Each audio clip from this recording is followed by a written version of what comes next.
Hello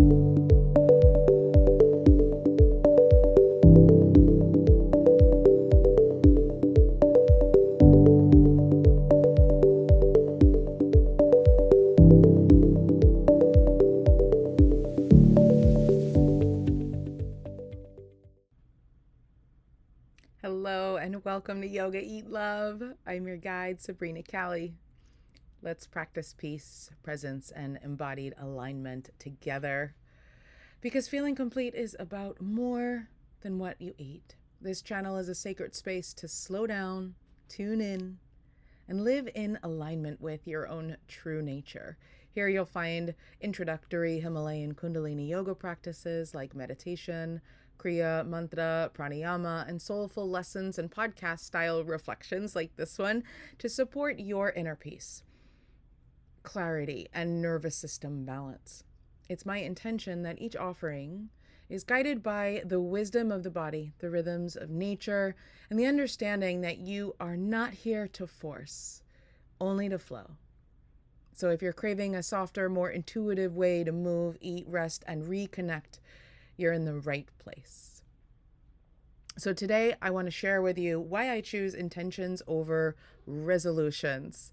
So have you ever set a New Year's resolution and failed? How many people are raising their hands? I had a friend of mine ask me recently, so what are your New Year's resolutions? And I kind of shuddered. So let me explain why. So maybe you started the year, maybe this year or in years past, you remember when you had a resolution or 2 or 5 that just went south. Maybe you started the year all gung-ho with a solid effort and attention, but within a few weeks, for whatever reason, life got in the way, the drive fizzled, along with your effort, motivation, and complete desire to continue. So like womp womp, there goes that year, right? So if you're anything like me, what happened shortly thereafter is that you started to feel bad about yourself. You felt bad about yourself for not having the strength and willpower to achieve what you set your mind out to accomplish, right? You started questioning your self-worth, your follow-through, your motivation, your commitment. I'm not good enough. I suck at this.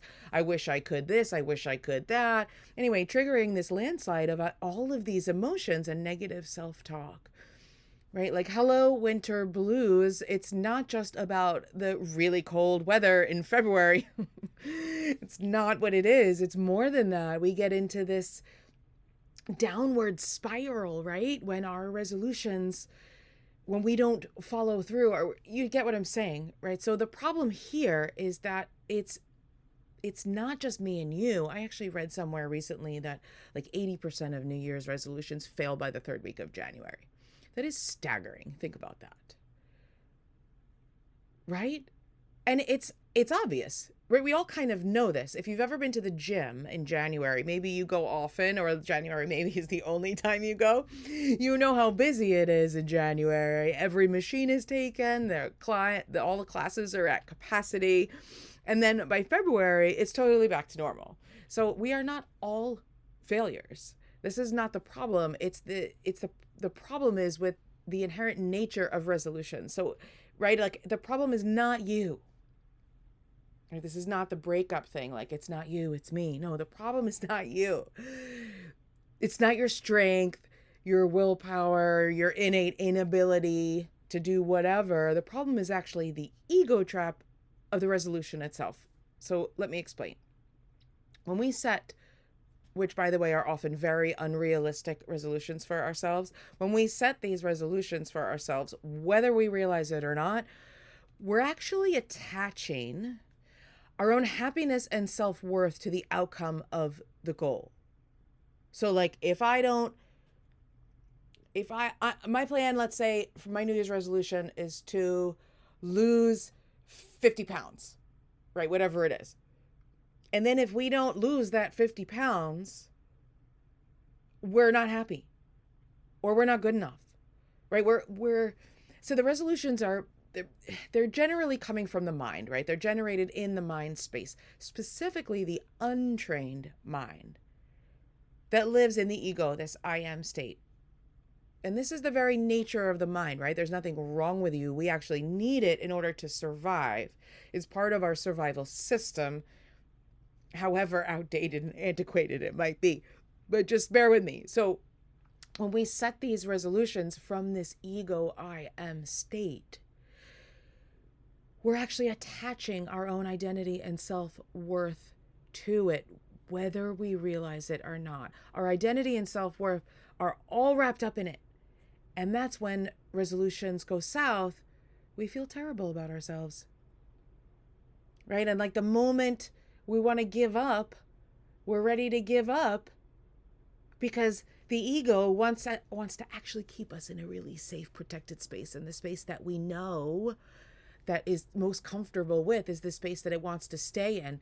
The discomfort and the new is scary for the ego and for the nervous system. It would much rather stay safe in what it knows. And this is a whole deeper, as in all yogic conversations, it is much deeper, and we could talk about this for a very long time, but I'm going to stay on track here with this idea of intentions over resolutions.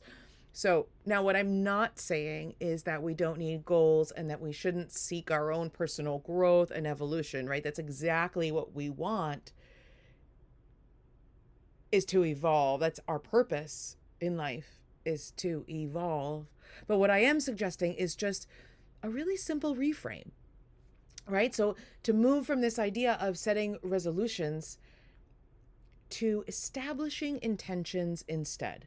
So this whole idea of resolutions is perpetuating the cycle of I'll be happy when scenario, which is actually holding us back from real, true peace and freedom and joy. This setting and breaking resolutions mentality keeps us in a loop of feeling like there's something wrong with us, number one, and then disappointed and not feeling like we're good enough when we aren't able to achieve blah, blah, blah, blah, blah, right? And this cycle happens over and over, year after year.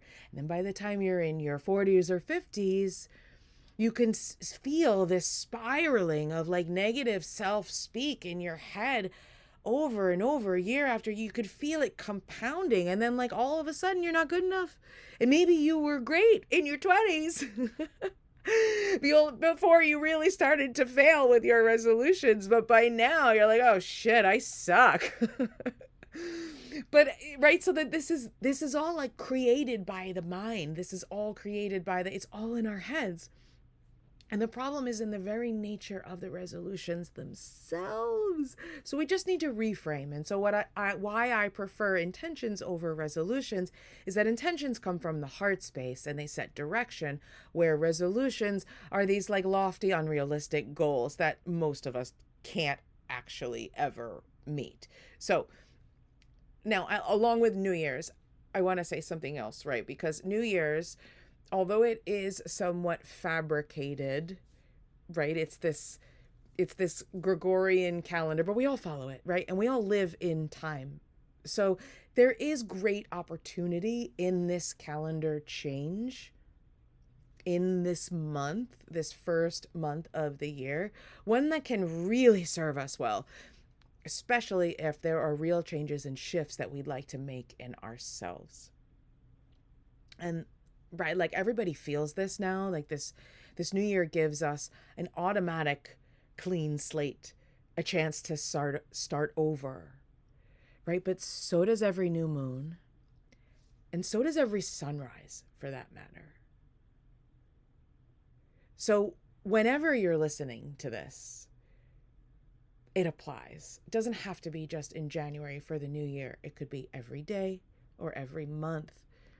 This is this invisible launch pad to take off from. It's this clean slate, this blank canvas.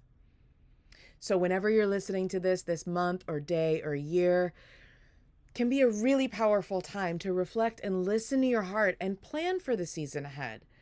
And so if this is all making sense and you're feeling what I'm throwing down, I want to invite you to really consider letting go of this notion of resolutions and start setting seeds of intention instead. Intentions have the same aim or purpose as resolutions. And maybe you already set them, right? But you just want to take it a little bit deeper or keep going or like add to your toolkit. Yeah. So, same aim or purpose as resolutions, but without the attachment to it. That's kind of important, but a whole other podcast or episode. We're not going to get into that right now. We're just talking about the intentions, but without the attachment to it. So when I say without the attachment, without the ego involved, without the I am, without the attachment to the outcome, without the attachment to the happiness and self-worth. Right. So in the yogic tradition, we establish intentions regularly. We do this all the time. We do it in every practice. We do it in almost every meditation, our daily meditation practice. It's called sankalpa in Sanskrit. And this sankalpa, these intentions, guide us toward what it is we truly want for ourselves, right? They act as a guide or a compass. I have a teacher that I've worked with for a number of years named Eric Wall Robinstein, and he says this, and I love this quote. So he says that intention is the rudder that steers your life toward your heart's desire. Get that? Intention is the rudder, like on a sailboat. Intention is the rudder. It's what guides you towards your heart's desire. So that once we have a clear understanding of what it is we truly desire and we establish these intentions, they will steer us in that direction that we want to go. Every step that we take moving us in that direction that we want to grow. Like a flower moving towards the sun, right? The flower knows it wants to grow. And so without thinking about what it needs to do and the steps it needs to take or feeling bad about itself when it's not sunny one day, it just naturally turns towards the sun. It's just giving us that direction. It's putting us in that direction towards what we want, towards our own personal evolution, towards our own growth.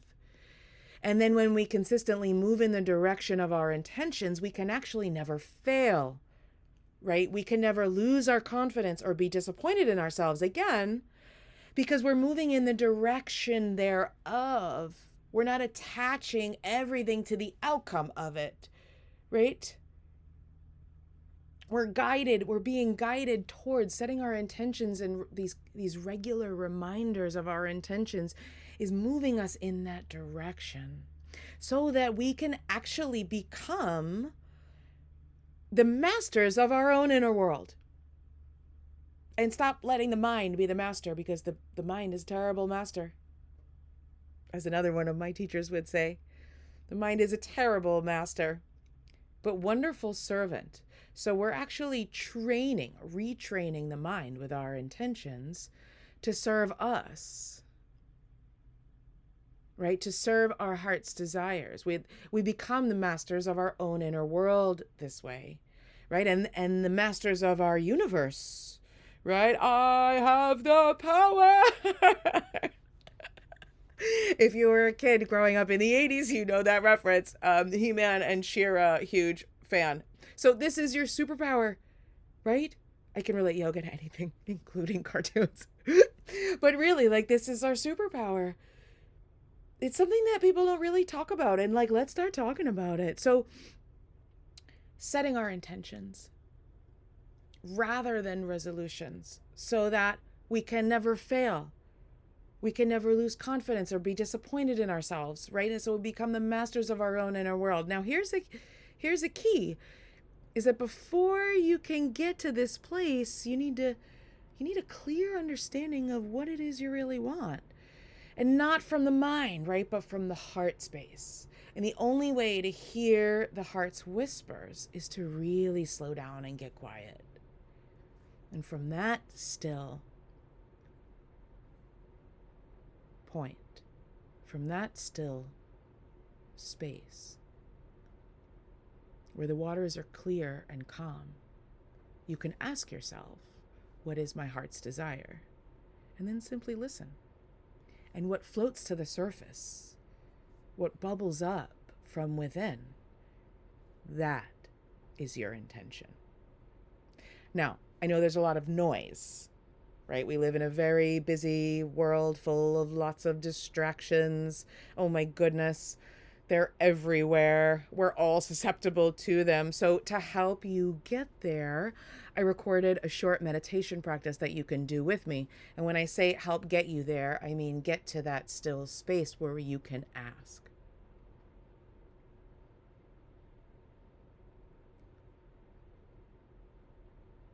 So you can do this meditation practice with me, with the recording, anytime. It's completely free. I just need your email address so I can send it to you.